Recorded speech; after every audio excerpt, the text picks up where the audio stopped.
Should you invest in kit before you have clients? The answer to this question isn't the same for everyone, but a general rule of thumb that I followed at the beginning was, if you're thinking about buying something, look at how much it's going to cost you to hire that thing. Say it's a light. If you want to buy a light and it's going to cost you £500, that's a lot of money.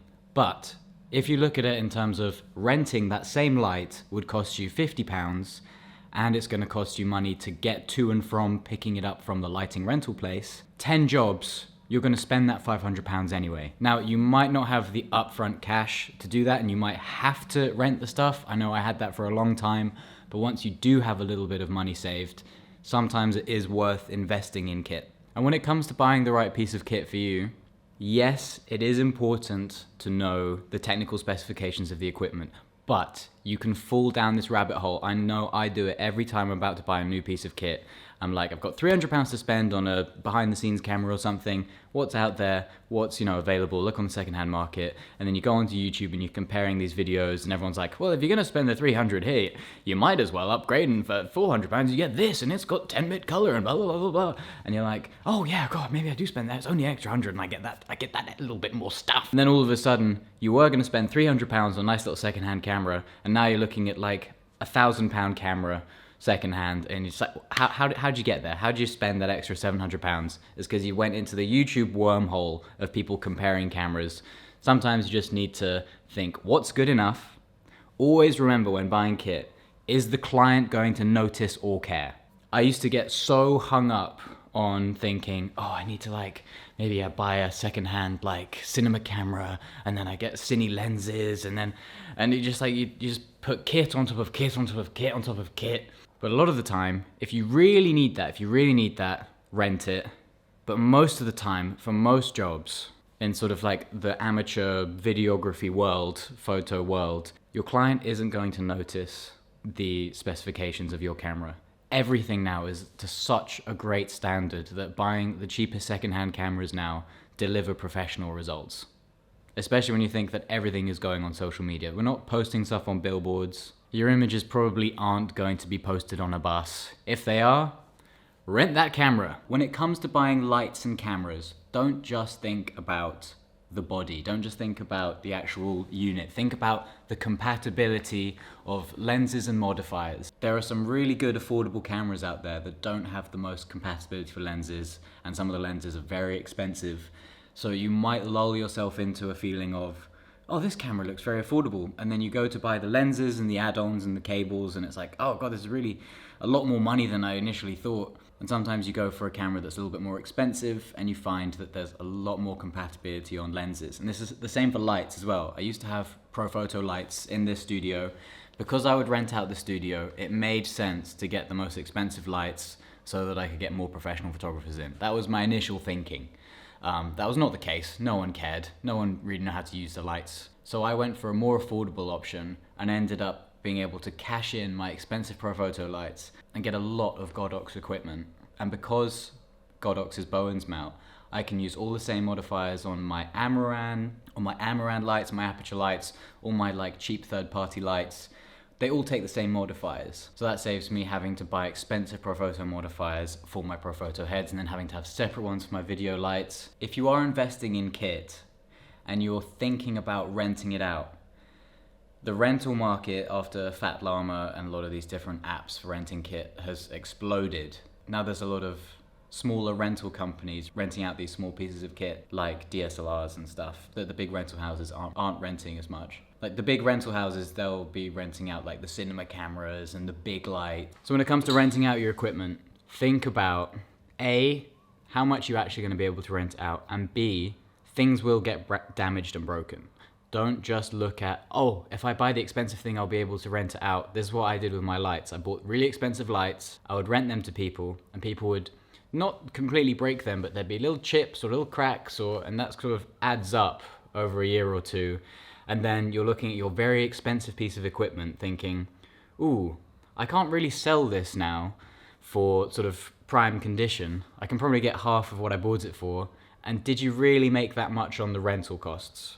If you haven't rented out kit before, Renting out kit can become a bit of a full-time job if you really want to do it well. There's a reason that most of the people who own these small rental companies do it full-time, and they've scaled the whole thing out of it and they don't shoot very much anymore. It's because sitting around waiting for people who are running over time, late because of traffic, forgot to come and bring the item back, all these reasons that you are now losing 4 or 5 hours out of your day every day because someone is running around with pieces of your equipment. Just something to think about. Another thing to consider when it comes to buying versus renting your own equipment. First thing to consider, financial element. But the second thing, which most people don't consider, is how much time are you saving yourself having to go back and forth with the rental place being like, is this available? How much is this?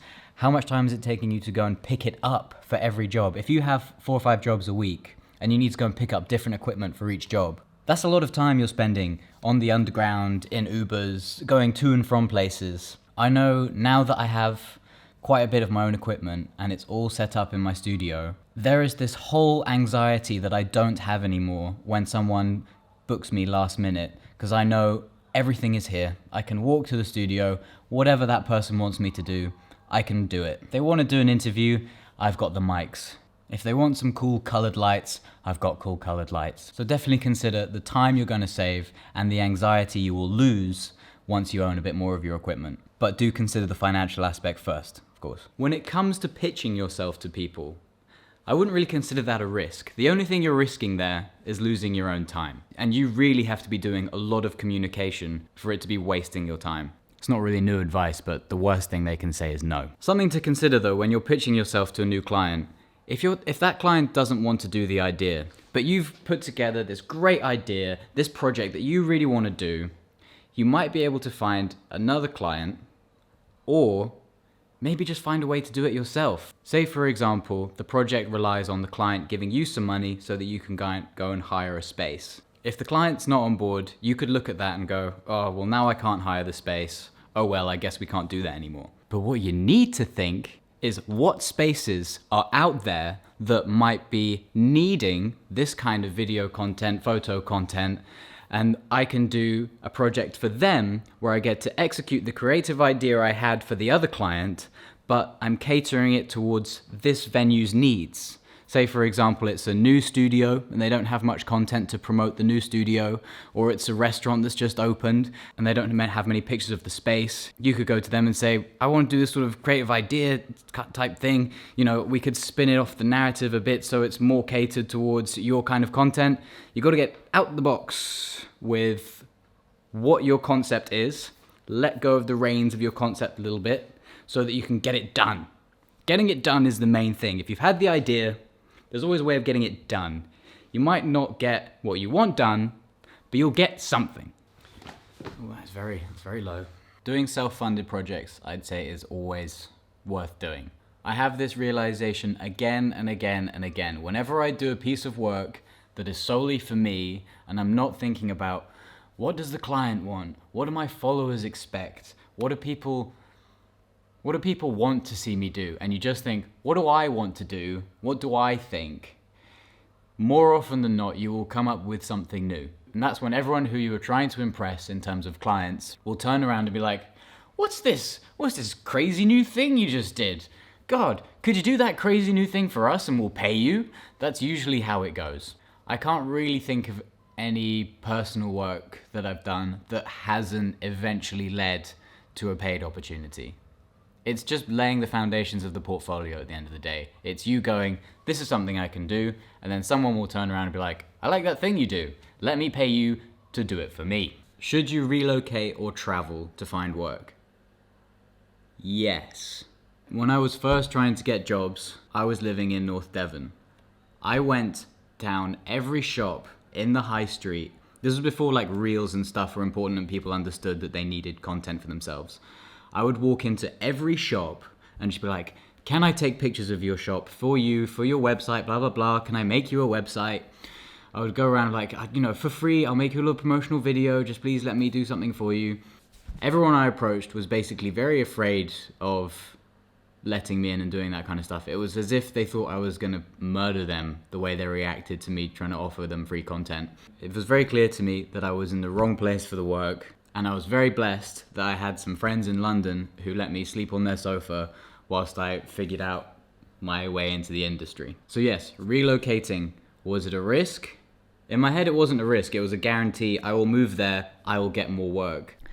However, I am about to take a big risk. So this studio space has allowed me to make myself who I am creatively and career-wise in the last few years. It's given me a lot of opportunity to do my own projects. Something that has really accelerated my career in the photography world is having access to a studio, because the amount of jobs that I got simply because I had the space, simply because someone would be like, oh, we've only got enough money to kind of like hire the studio and we don't really have enough money to pay you, blah, blah, blah.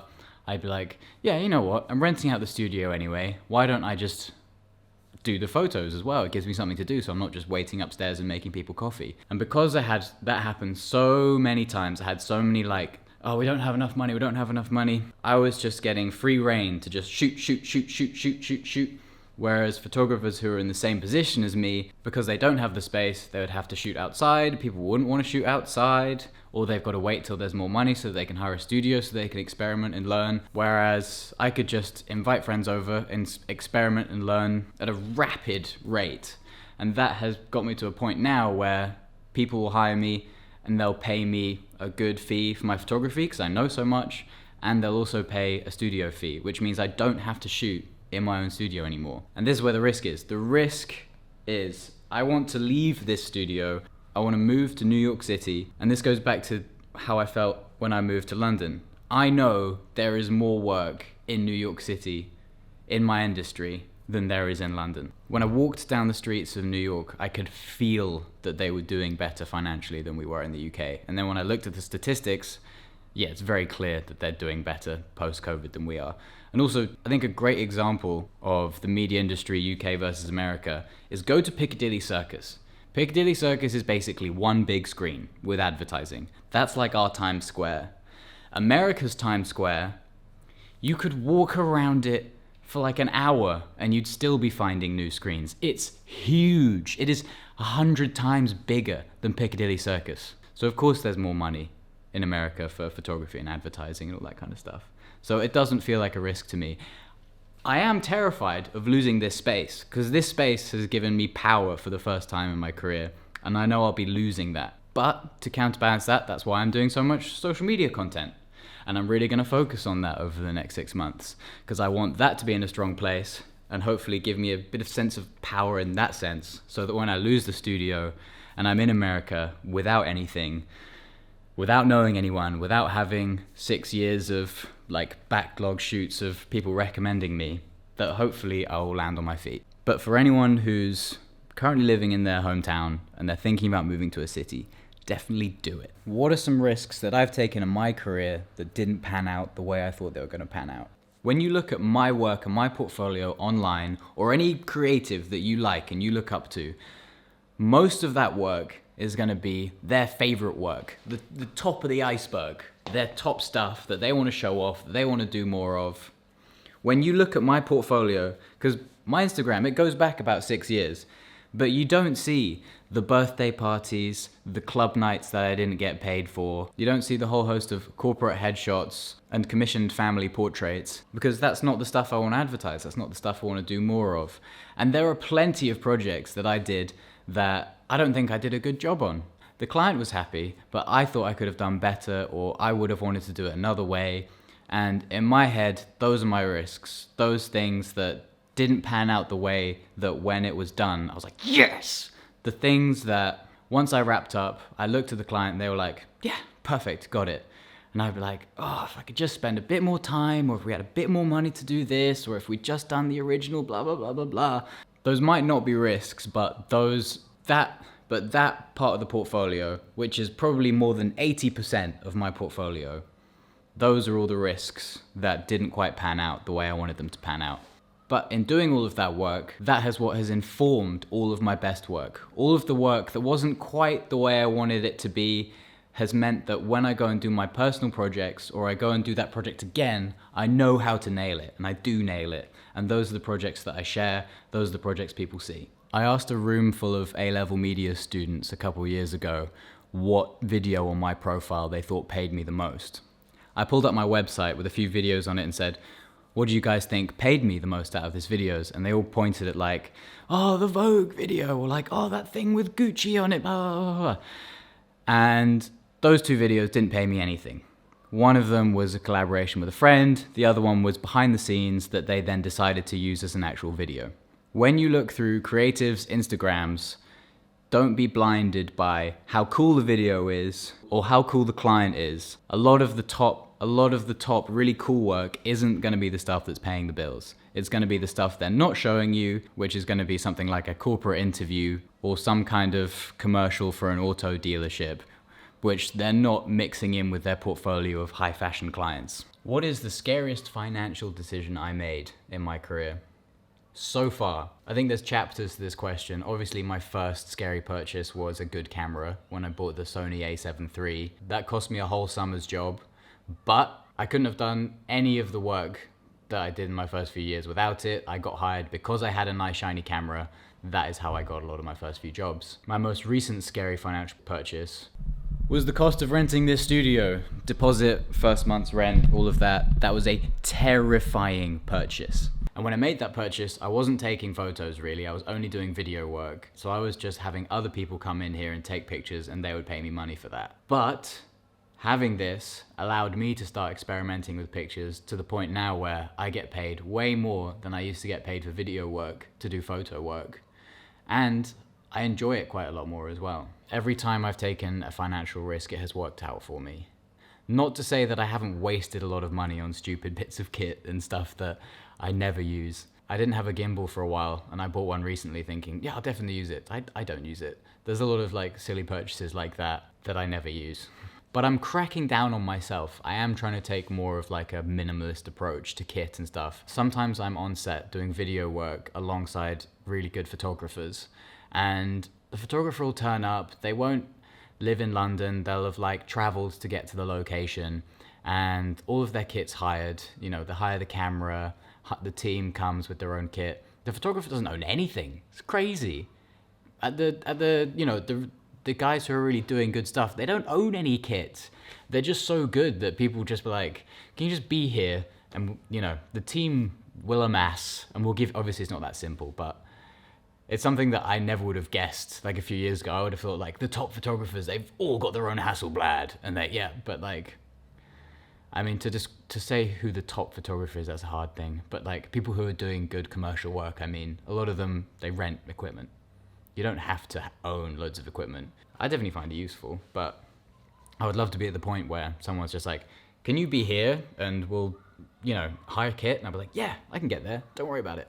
Have I ever felt stuck in my career until I made a bold move? Yes, I would say because I did A-level media studies in the UK, I had to look at music videos, which isn't something I ever cared about. I didn't know anything about music videos until I started trying to make them like for school. I'd never watched a music video. I didn't understand the point in a music video. And now the whole industry is starting to see that way. But for a long time there, at the beginning of my career, I was like, oh, these music videos, they pay at the time as, you could make sort of £200 a day and like, shooting a music video. I was like, damn, yeah, I'm just going to smash these out. I get to meet all these cool artists. This is like, I'm in the music industry, blah, blah, blah, blah, blah, blah. But it's so much work. Music videos are so much work. Whenever like a friend calls me up and says something along the lines of like, I'm just hating life right now, like I'm so stressed, like work's killing me, blah, blah, blah. My first thing is like, how many music videos are you doing? And they'll be like, oh, I've got like 4 music videos on. I'm like, oh, okay, yeah, that explains, why you want to kill yourself. Doing music videos is a thankless job. And I think when it comes to like talking about investing in like personal projects and stuff, a lot of like upcoming directors, they'll take on a music video and they'll spend all of the budget on the music video, including their own fee, and then they'll try and put in another 500 or 400, of their own money to just get it to that extra camera, that extra lens, that extra little setup that they want to get done. It's like a bit of a collaborative playground. And then, because no one's asked you to do that, no one's going to thank you for doing that. And then you walk away from the job feeling like you've been used, because you've just given 6 weeks of like prep and shoot and edit and your own money for this music video project. And I'm not saying you should never do that. That's, it's a great opportunity when it comes now and then. But for me, for a long time, I was trying to make a career out of making music video content. And when I stopped doing that, when I stopped taking on music videos, I think that was when I felt the biggest sense of relief. And it also gave me time to move on and do my own thing. I remember once meeting a friend of a director I really looked up to when I was younger. I was shooting this event and I met someone. And I remember at the time they said, I really wish they'd stop saying yes to all these low-paid jobs. And to me, looking up at them at the time, I was like, what do you mean low paid? Like, they do such good stuff. Like, I don't understand how it's not. But again, they were doing music videos. And also, at this point, I don't think I'd ever said no to a job. So when that piece of advice came out of their mouth to say, like, they really need to start saying no to things, the thing that was going through my head, and the thing that will probably go through some people's heads watching this is, yeah, okay, I say no to these jobs, then it's like, well, fucking then what? Then I just got no fucking work. And it's like, yeah, I felt that for a long time. And definitely, yeah, if you're doing that in your first year or so, if you just say like, no one's gonna fucking hire you.